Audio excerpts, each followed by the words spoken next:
नमस्कार मित्रों। वर्ष 2023 कैसा बीतेगा, इस वीडियो की सीरीज़ को चर्चा करते हुए आज हम चर्चा करेंगे कन्या राशि या फिर कन्या लगन के जातकों के बारे में। इनके लिए ये नया वर्ष कैसा बीतेगा। सर्वप्रथम जानिए कि कन्या राशि या फिर कन्या लगन के जो स्वामी होते हैं वो होते हैं बुध।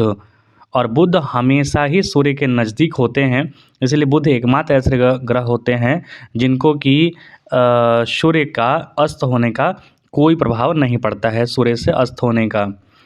यहाँ पर आपको सबसे बड़ी चीज़ ये देखने को मिलेगा कि 6 नंबर की जो राशि होती है वो कालपुरुष की छठी राशि होती है। छठी राशि होती है संघर्ष की राशि होती है, शत्रुओं की राशि होती है, शत्रुओं से निपटने की राशि होती है। तो ऐसा जो व्यक्ति होता है जो कन्या राशि या फिर कन्या लगन का होता है, वो हमेशा आप देखेंगे कि शत्रुओं से घिरा हुआ, शत्रु परेशानी में, वाद विवाद में फंसता नज़र आता है। इनके लिए जो पिछला वर्ष था वो बहुत ज़्यादा खास तो नहीं बीता होगा, क्योंकि इनके पंचम भाव में शनि था और पंचम भाव में शनि जो है साउथ के एस्ट्रोलॉजी के अनुसार कंटक शनि माना जाता है, अर्थात जीवन में परेशानियां ज़्यादा होती हैं। लेकिन इस वर्ष के प्रारंभ में ही शनि का आपके छठे भाव में गोचर होना जीवन में मुश्किल या कठिनाइयों का सामना करने में सफलता मिलेगी। छठे भाव में गोचर के कारण आप शत्रुओं पर विजय प्राप्त करेंगे। यहाँ पर शत्रुहंता योग का निर्माण हो रहा है। आपके सप्तम भाव में पहले से गुरु जो हैं गोचर कर रहे हैं 12 नंबर पाइसेस में, तो 22 अप्रैल तक वो वहीं पर रहेंगे और आपका वैवाहिक जीवन, आपका प्रेम भरा जीवन जो है वो अच्छे से बीतेगा, जीवन साथी के साथ खुश रहेंगे। लेकिन जैसे ही गुरु जो हैं अष्टम भाव में चले जाएंगे 22 अप्रैल को, तो वहाँ पर थोड़ी चुनौतियाँ आ जाएंगी आपके लिए। और सबसे बड़ी बात यह है कि आपको वाणी में संयम रखना है, वाणी को संयमित रखना है, क्योंकि कन्या राशि या फिर कन्या लगन के जो जातक होते हैं उनकी वाणी ही कभी कभी ख़राब हो जाती है, वाणी संयमित नहीं रह पाता है, इसलिए थोड़ा प्रॉब्लम होते हैं।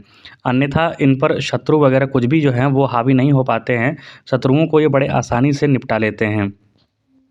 हालाँकि यदि नौकरी पेशा व्यक्तियों के लिए या फिर व्यापारियों के लिए या फिर कॉम्पिटिटिव एग्ज़ाम्स वगैरह जो दे रहे हैं उनके लिए ये वर्ष काफ़ी अच्छा रहने वाला है, क्योंकि शनि का छठे भाव में गोचर जो है आपके लिए अच्छा फल देने वाला होगा, क्योंकि कॉम्पिटिटिवनेस बढ़ेगी, आपके अंदर जुझारूपन बढ़ेगा, संघर्ष करने की क्षमता बढ़ेगी और शत्रुओं से निपटने की एक विशेष ऊर्जा आप में आएगी।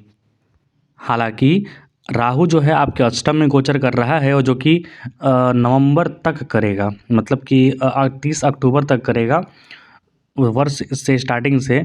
तो राहु का अष्टम में गोचर और केतु का द्वितीय भाव में गोचर जो आर्थिक स्थिति है उसमें उठापटक, उतार चढ़ाव दिखाई दे रहा है और साथ ही साथ दुर्घटना या फिर चोट चपेट के भी योग दिखाई दे रहे हैं। वहाँ पर आपको सावधानी बरतना है। केतु का दूसरे भाव में गोचर जो है आर्थिक रूप से थोड़ा परेशानी भरा सूचना दे रहा है और साथ ही साथ परिवार में कलह कलेश की वातावरण दिख रहा है। और यदि आप दूसरे भाव में केतु है तो वाणी भी थोड़ा कटु होने का योग बन रहा है। तो यहाँ पर आपको सावधानी बरतना है, पारिवारिक कलह कलेश से बचने का प्रयास करना है, लेकिन वहाँ पर बहुत ज़्यादा बचते बचते अपना गंवाने की स्थिति में ना जाइए। वहाँ पर यदि कहीं लड़ना पड़े, कहीं बोलना पड़े अपने हक के लिए, तो बोलने से पीछे ना हटिए। वहाँ पर आपको बोलना ही पड़ेगा, तभी जाके आपको अपना हक हिस्सा मिलेगा। तो वर्ष 2023 जो है आपके लिए मिश्रित रहने वाला है, मतलब उठापटक के साथ संघर्ष कराएगा। शत्रुहंता योग का निर्माण होगा, शनि छठे में जाएंगे और शनि का छठे भाव में जाना, शत्रुहंता योग का निर्माण होना, मतलब कि आपके शत्रु उत्पन्न होंगे या फिर जो शत्रु पहले से हैं वो आपके सामने प्रत्यक्ष रूप से सामने आएंगे, क्योंकि आपका यहाँ पर छठा भाव भी एक्टिवेट हो रहा है और 8वां भाव भी एक्टिवेट हो रहा है, साथ ही साथ 12वां भाव अपने आप ऑटोमेटिकली एक्टिवेट हो जा रहा है। तो यहाँ पर ये तीनों जो दुख स्थान है 6, 8 और 12 के एक्टिवेट हो जाने से आपके जो भी शत्रु हैं या फिर सामने हो, प्रत्यक्ष हों, अप्रत्यक्ष हों, छुपे हुए हों, वो सारे शत्रु इस वर्ष आपके सामने आएंगे और आपको सबसे निपटना होगा। और शनि का यहाँ पर आशीर्वाद आपके लिए बना हुआ है, तो आप सबसे निपट लेंगे, क्योंकि स्वगृही है शनि यहाँ पर और इस लगन के लिए, इस राशि के लिए शनि कारक होते हैं, बिल्कुल शत्रुहंता योग बनाकर बैठ जाएंगे। तो जो भी प्रत्यक्ष अप्रत्यक्ष शत्रु होंगे वो बिल्कुल इस वर्ष आपके सामने आएंगे और आपको उनसे निपटना होगा, इसलिए कठोर फैसले लेने होंगे और यहाँ पर आपको झुकने की, झिझकने की ज़रूरत नहीं है। वो अप्रैल तक आपका जो दाम्पत्य जीवन है या फिर प्रेमी भरा जीवन जो है वो ठीक ठाक बीतेगा। लेकिन अप्रैल के बाद गुरु जाएंगे अष्टम में, तो आपको वहाँ भी थोड़ा संघर्ष मनमुटाव का भी योग दिख रहा है। तो घर में परिवार में वहाँ कलह कलेश करने की स्थिति ना बनाए, वहाँ पर उसको कैसे भी करके धीरे धीरे मैनेज करें। वो धीरे धीरे लॉन्ग टर्म में आपके लिए फ़ायदा होगा, लॉन्ग टर्म में आप ठीक हो जाएंगे। क्योंकि अक्टूबर के बाद नवंबर से आपका जो राहु केतु का जो परिवर्तन होगा, राहु चले जाएंगे सप्तम में और केतु चला जाएगा प्रथम में। तो जो परिवार में जो कलह कलेश था, परिवार में जो परेशानियां था, वो धीरे धीरे समाप्त हो जाएगा। तो बीच में थोड़े बहुत जो मनमुटाव की स्थिति बनेंगे उसमें आपको सतर्कता बनाए रखने की आवश्यकता है। बाकी यदि आप देखेंगे बृहस्पति के अष्टम में जाने से आप जो हैं अप्रैल के बाद से काफ़ी ज़्यादा धार्मिक हो जाएंगे, धार्मिक प्रवृत्तियां वाला कार्य करने लगेंगे। 17 ससुराल पक्ष के किसी सदस्य का विवाह होने का योग है, मतलब किसी न किसी का विवाह यहाँ पर होगा और वहाँ पर विवाह में जाने का आपका मौका भी मिलेगा आपको। यदि आप विद्यार्थी हैं तो भी यहाँ पर सफलता की प्राप्ति होगी, क्योंकि शनि महाराज आपके छठे भाव में जा रहे हैं और छठा भाव जो होता है वो कर्म भाव यानी कि दसम भाव से नवम होता है। अर्थात भाग्य, कर्म का भाग्य खुलेगा और कर्म आपको कहीं न कहीं मिलेगा। कर्म करेंगे आप, सफलता प्राप्त करेंगे।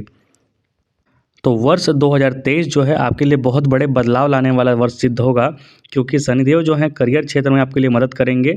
शनिदेव पिछले जो 2.5 वर्षों से थे, 2 जनवरी 2020 से लेकर 17 जनवरी 2023 तक वो कंटक शनि थे। व्यापार वगैरह हर चीज़ में परेशानी का सूचना दे रहे थे, लेकिन अब आपके लिए वो कर्म क्षेत्र से भाग्य में जाएंगे, तो वहाँ पर आपके लिए अच्छा है। लेकिन लापरवाही बिल्कुल ना बरतें, खासकर अप्रैल से लेकर जून तक जब जो गुरु हैं अपना राशि बदलेंगे, तो लापरवाही बिल्कुल ना करें, अन्यथा आपको परेशानी होगा।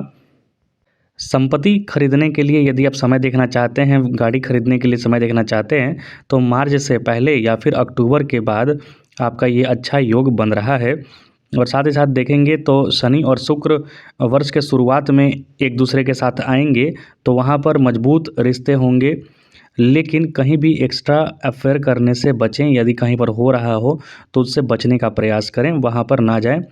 हालांकि यदि आप कहीं प्रेम संबंध में हैं तो इस वर्ष, क्योंकि अप्रैल से पहले तक तो जो गुरु हैं आपके वो सप्तम में रहेंगे, तो अप्रैल से पहले तक जो प्रेम संबंध भी है वो आपका विवाह में परिणत होने का योग यहाँ पर चांस दिख रहा है, यदि आप अच्छे से प्रयास करें तो।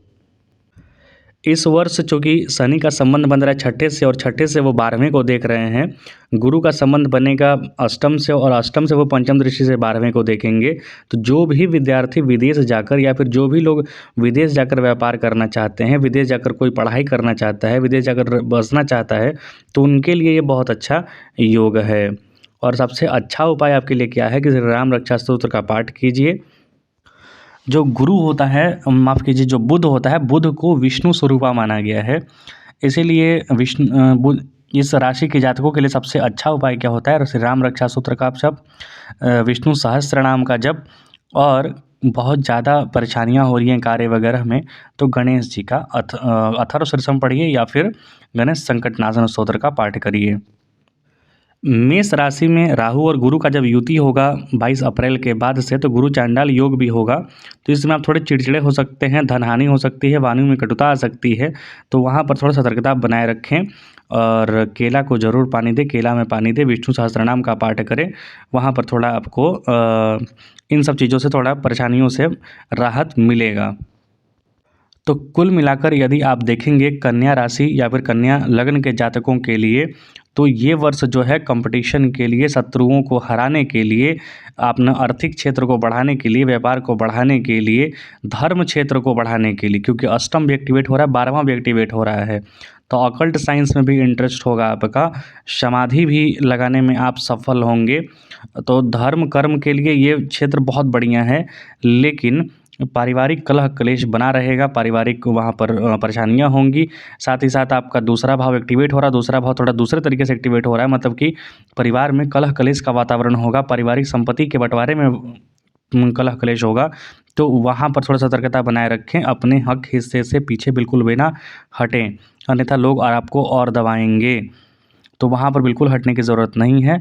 बाकी यहाँ पर कुल मिलाकर आपके लिए बहुत अच्छा समय आएगा, क्योंकि शनि का छठे भाव में गोचर बहुत अच्छा माना जाता है। तो ये वर्ष आपके लिए बहुत अच्छा बीतेगा। कृपया चैनल को लाइक शेयर सब्सक्राइब जरूर करें। कुछ पूछना हो तो आप कमेंट बॉक्स में लिख सकते हैं। कुछ त्रुटि हो तो उसके लिए क्षमा करें और अपना आशीर्वाद, सानिध्य और मार्गदर्शन जो बनाए रखें। बहुत बहुत धन्यवाद।